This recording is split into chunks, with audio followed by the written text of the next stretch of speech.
Sahabat pendidikan, kali ini kita akan menyimak sebuah kisah yang sangat penting untuk dijadikan renungan.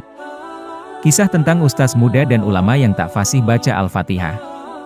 Hanya karena mendengar bacaan Al-Fatihah seorang guru sufi yang kurang fasih, si ustaz muda mengurungkan niat untuk belajar. Simak kisah selengkapnya.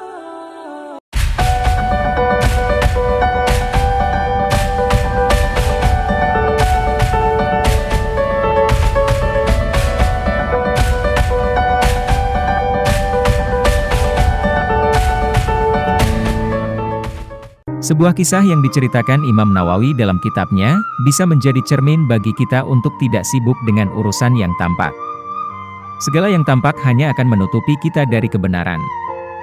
Diceritakan, suatu hari ada ustaz yang ingin bertemu dengan ulama terkenal bernama Syekh Abul Khair.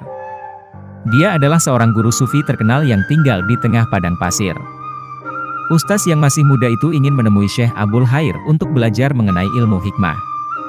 Ketika ustaz itu sampai di rumah Syekh Abul Khair, ahli sufi itu terlihat tengah mengaji. Ustaz muda itu sempat mendengarkan Syekh Abul Khair membaca surat Al-Fatihah. Muncul keraguan dalam diri ustaz muda itu untuk melanjutkan niatnya. Itu semata terjadi hanya karena dia mendengar lantunan Al-Fatihah dari Syekh Abul Khair yang tidak fasih. Dia pun sempat mengurungkan niat menimba ilmu kepada ulama tersebut.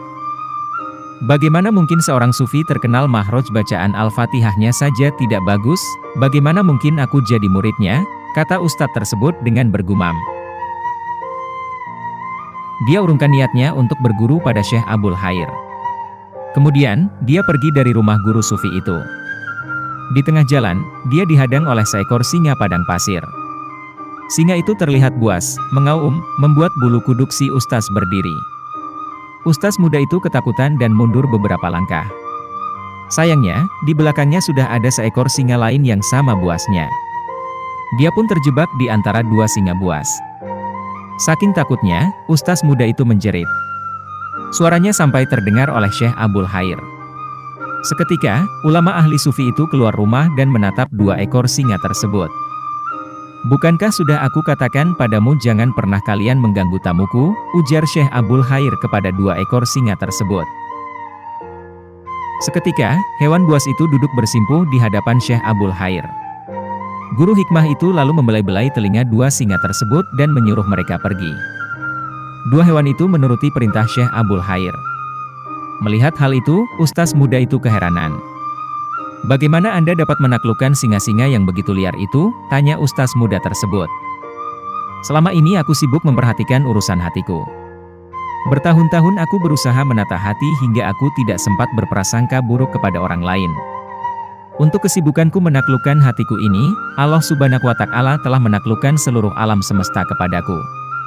Semua binatang buas di sini termasuk singa padang pasir yang buas itu, semua tunduk kepadaku, jawab Syekh Abul Khair. Jawaban tersebut membuat ustaz muda itu tertunduk. Dia kagum pada kelebihan yang dimiliki Syekh Abul Khair. Engkau tahu kekuranganmu? Tanya Syekh Abul Khair. Tidak, Syekh, jawab ustaz muda tersebut. Selama ini engkau sibuk memperhatikan hal-hal lahiriah hingga nyaris lupa memperhatikan hatimu. Karena itu engkau takut kepada seluruh alam semesta, ucap Syekh Abul Khair. Demikianlah sebuah kisah yang sangat penting untuk kita jadikan renungan, supaya kita tidak menilai seseorang dari luarnya saja. Orang bisa berpenampilan apa saja. Pelajaran pentingnya adalah jangan mudah tergoda oleh penampilan. Dalam kehidupan di zaman ini sering kita melihat orang-orang yang mulia di sisi Tuhannya tapi dipandang sebelah mata oleh manusia. Sebaliknya orang yang mulia di sisi manusia ternyata sangat hina di sisi Tuhannya. Maka jangan menilai orang dari penampilan fisiknya. Karena kemuliaan manusia ada pada ketakwaannya. Dari Al-Fasawi Yakub bin Sufyan ia berkata, telah menceritakan kepada kami, Abul Yaman, ia berkata dari Jarir bin Utsman. Ia berkata, dari Abul Hasan Imran bin Nimran bahwa Abu Ubaidah pernah berjalan di tengah sebuah pasukan lalu berkata, ketahuilah, bahwa boleh jadi, orang membersihkan bajunya, malah mengotori agamanya. Bisa jadi, orang yang merasa memuliakan dirinya padahal hakikatnya ia menghinakan dirinya sendiri. Bersegeralah mengganti kejelekan-kejelekan masa lalu dengan kebaikan-kebaikan yang baru. Wassalamualaikum warahmatullahi wabarakatuh.